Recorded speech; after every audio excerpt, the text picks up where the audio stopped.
Pour toi, est-ce que Dieudonné est sincère dans son pardon? Parce qu'on va parler après de ton projet avec lui. Oui, écoute, franchement, moi je n'ai aucun doute là-dessus. D'ailleurs, si tu veux être assuré de sa sincérité, il faut que tu écoutes la réponse qu'il a faite à Soral. C'est marrant, c'est tous ces gens qui ont besoin de la haine. Il y a des gens qui ont besoin de la haine. Ils étaient très proches avec Alain Soral. Qu'est-ce qu'il lui a fait comme réponse? Qu'est-ce qu'il lui a dit? Ah ben il faut que tu écoutes, hein, mais c'est pas. Ah mais tu peux pas me le dire parce que là j'ai pas. C'est long, c'est long. Mais si tu veux, en gros, Alain Soral lui reproche de demander pardon à la communauté. Oui. Exactement d'ailleurs comme le CRIF lui reproche aussi de demander pardon à la communauté. Et ça, c'est un des miracles finalement du repentir de Dieudonné, c'est que pour la première fois quand même, Soral et le CRIF sont main dans la main, ils sont sur la même ligne. Oui, bah oui, c'est-à-dire ni oubli, de poser des questions, il y a eu tellement de choses. Non mais ni oubli ni pardon, c'est-à-dire le gars il monte un mouvement qui s'appelle égalité et réconciliation, et quand quelqu'un veut se réconcilier, ben il l'insulte, il l'injurie, etc. Donc moi je trouve qu'il y a des gens qui ont besoin dans la société de la haine. Non mais le CRIF se pose des questions, c'est normal. À un moment, non, c'est vrai. Voilà. Moi, j'aimerais bien que le CRIF se pose des questions, mais là, il y répond. C'est-à-dire que le CRIF fait un procès d'intention à Dieudonné. Non, mais après, les gens ne sont pas obligés de pardonner. Non. Il y a des gens, voilà, c'est après, on peut faire des trucs très graves. Demain, je vais faire un truc très grave et je vais dire, excusez-moi, le lendemain, je vais dire pardon. Les gens ne sont pas obligés de le pardonner. Après, il y en a qui ont envie de le pardonner, il y en a qui sont. Et tout le monde n'est pas obligé de le pardonner. Personne n'est obligé de pardonner, mais on ne peut pas empêcher quelqu'un de demander pardon. Là, il s'agit d'empêcher quelqu'un de demander pardon. Mais personne ne peut nous obliger à accepter son pardon. Personne, voilà. Et d'ailleurs, c'est pas le souhait de... D'ailleurs, il l'a dit dans sa première lettre. Il a dit « Je ne cherche aucune excuse ».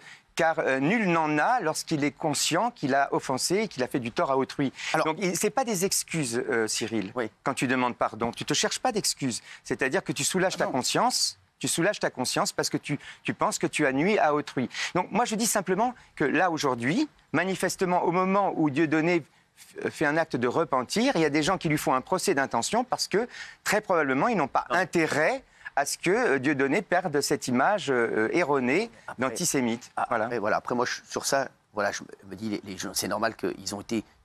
beaucoup de gens ont été extrêmement échaudés, extrêmement choqués par toutes ces déclarations. À un moment...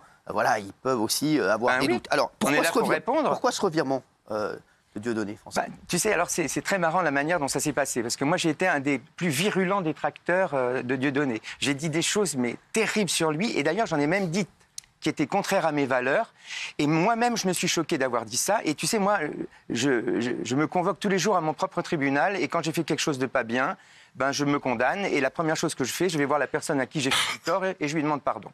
Et moi, vis-à-vis de lui, même si j'étais absolument totalement hostile à ses thèses, ou ce que je pensais être ses thèses, j'estimais que j'avais outrepassé mon droit humain et que je l'avais agressé, que j'avais dit des choses que je regrettais d'avoir dites parce qu'elles n'étaient pas conformes à mes valeurs. J'ai dit qu'un type comme lui ne devrait même pas avoir le droit de parler. Alors je suis allé le voir et je lui ai dit... Alors que tu étais...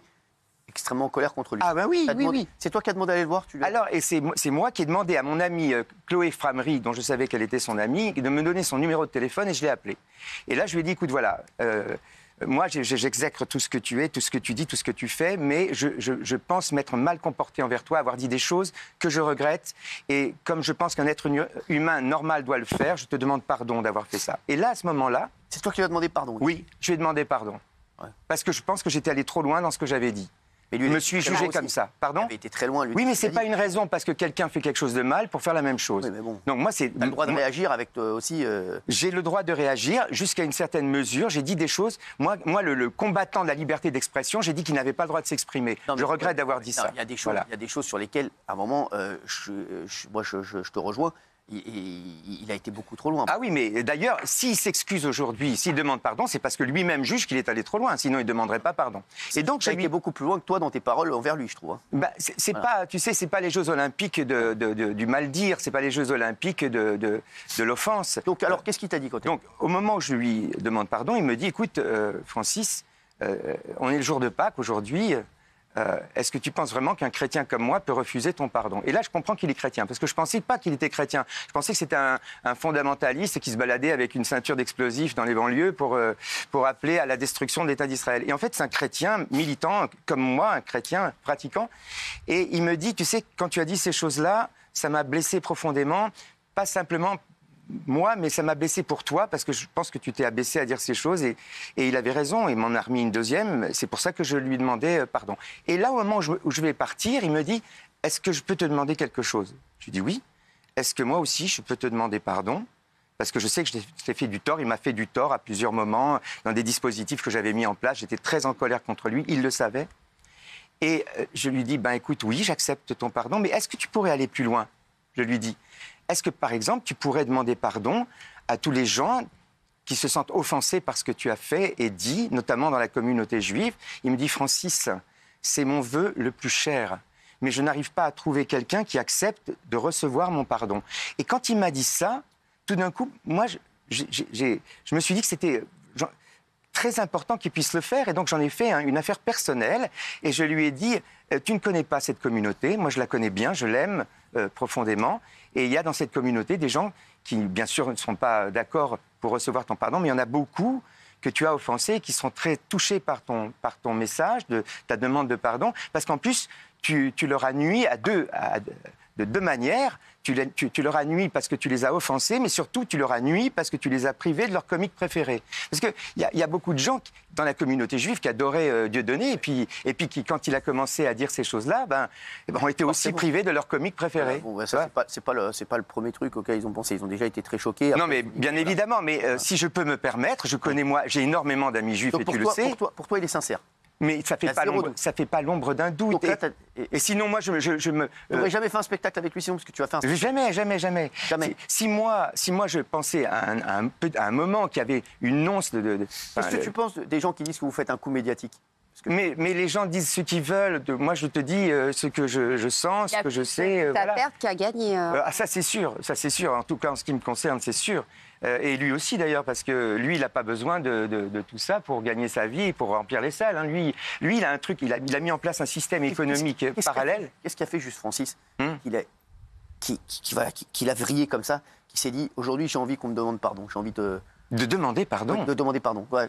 Mais ça fait longtemps qu'il a cette envie, mais qu'il n'y arrive pas. C'est-à-dire qu'il n'arrive pas à... Parce qu'il ne connaît pas bien cette communauté.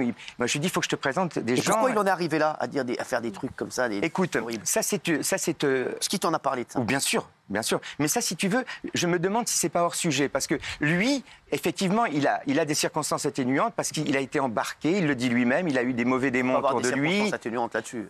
Hein? Circonstances atténuantes, on ne peut pas accepter ce genre de phrase. Lui-même a dit qu'il n'en cherchait pas. Lui-même a dit qu'il n'en cherchait pas. Mais tu m'as posé une question. C'est-à-dire, comment est-ce qu'à un moment donné, alors qu'il n'est pas antisémite, il s'est trouvé embringué dans toutes ces choses affreuses qu'il a dites et faites. Bon, lui, on en a parlé. Mais je pense que ce n'est pas le sujet. Lui, si un jour tu fais une émission là-dessus, il te l'expliquera. Moi, il me l'a expliqué. Mais ce que je veux dire, c'est que ce n'est pas le sujet. Comment il en est arrivé à faire le mal. Le sujet, c'est j'ai fait le mal et je demande pardon. Et quand on refuse l'idée qu'il puisse demander pardon, c'est qu'on est en train de faire le procès du pardon. C'est pas son procès à lui qu'on fait. Et je suis heureux que Jean-Marie soit là. Parce que Jean-Marie, lui, il sait ce que c'est que le pardon. Je pense que le pardon, c'est quelque chose qui élève notre âme. Pardonner, ça élève notre âme. Et demander pardon, ça élève notre âme.